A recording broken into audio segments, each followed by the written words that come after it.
બોલો તમે આ કઈ સ્કૂલમાંથી આવ્યા? બરાબર, તમે તો ભણવાનું કામ કરો છો, તો આવું કામ કેમ કરો છો તમે? અમે ભણવાની સાથે પર્યાવરણનો પણ બચાવ કરીએ છીએ. બરાબર, સરસ. હવેના સમયમાં બધા જ લોકો વધુ વૃક્ષો અને બધું કાપી દે છે, તેથી આપણને ઓક્સિજન લેવામાં તકલીફ પડે છે. તેથી અમારી શાળાએ આ દિવસને વૃક્ષ યાત્રા તરીકે યોજાયો છે અને આજે એક શુભ અવસર પણ છે. આજે જગન્નાથજીની રથયાત્રા છે, તો આજે અમે ભગવાનને પણ આપણે પ્રકૃતિની ચિંતા હોય છે, તેથી અમારી શાળાએ નક્કી કર્યું છે કે આજે અમે દરેક જગ્યાએ જઈને વૃક્ષો વાવીશું. સરસ સરસ. તો પછી આ વૃક્ષો તમે સોસાયટીમાં તમે આ વૃક્ષો પૈસાથી આપો છો કે મફત આપો છો? બરાબર, સરસ. તમારો ઉદ્દેશ શું કે દરેક જગ્યાએ ઝાડ ઉછરે, હા, ઓક્સિજન મળે, વરસાદ પડે, વાતાવરણ શુદ્ધ થાય. હા, કેવું લાગ્યું તમને? મજા આવે છે આમાં? તમારે વૃક્ષો લઈને તમારે વાવો તો વાવો, આથી આપણને વધુ ઓક્સિજન મળશે અને આપણું સાણંદ હરિયાળું સાણંદ બની જશે. સરસ સરસ, ધન્યવાદ ધન્યવાદ તમને, ધન્યવાદ. ક્યાંથી લીધું તમે?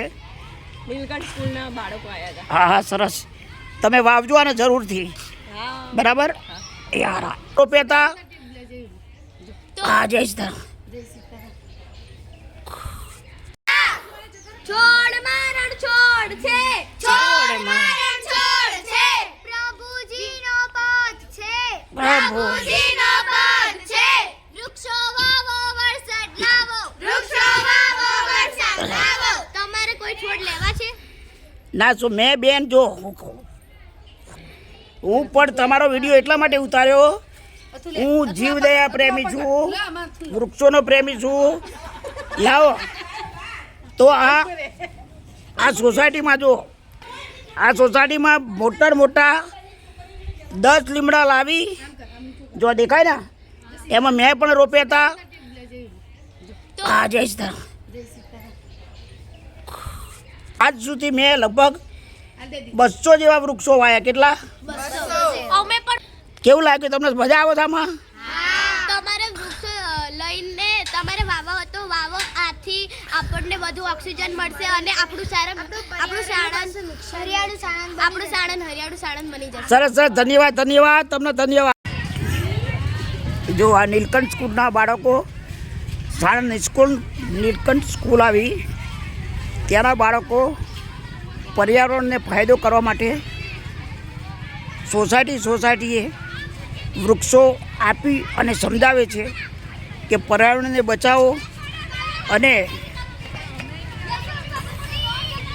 કાર્બન ડાયોક્સાઇડને ઓછો કરો, વરસાદ ઋતુઓ વ્યવસ્થિત થાય અને આ વૃક્ષોથી ભવિષ્યમાં પશુ પક્ષીઓને પણ ઘર મળે અને આપણને પણ ઋતુઓ ટાઈમસર થાય અને ઓક્સિજન વાયુનું પ્રમાણ વધી જાય, કોરોના જેવી પરિસ્થિતિ ના થાય, આવું સમજાવી અને આ ઘરે સોસાયટી વૃક્ષો ફ્રી ઓફ ચાર્જમાં નીલકંઠ સ્કૂલ તરફથી હાલવા આવ્યા છે. જુઓ.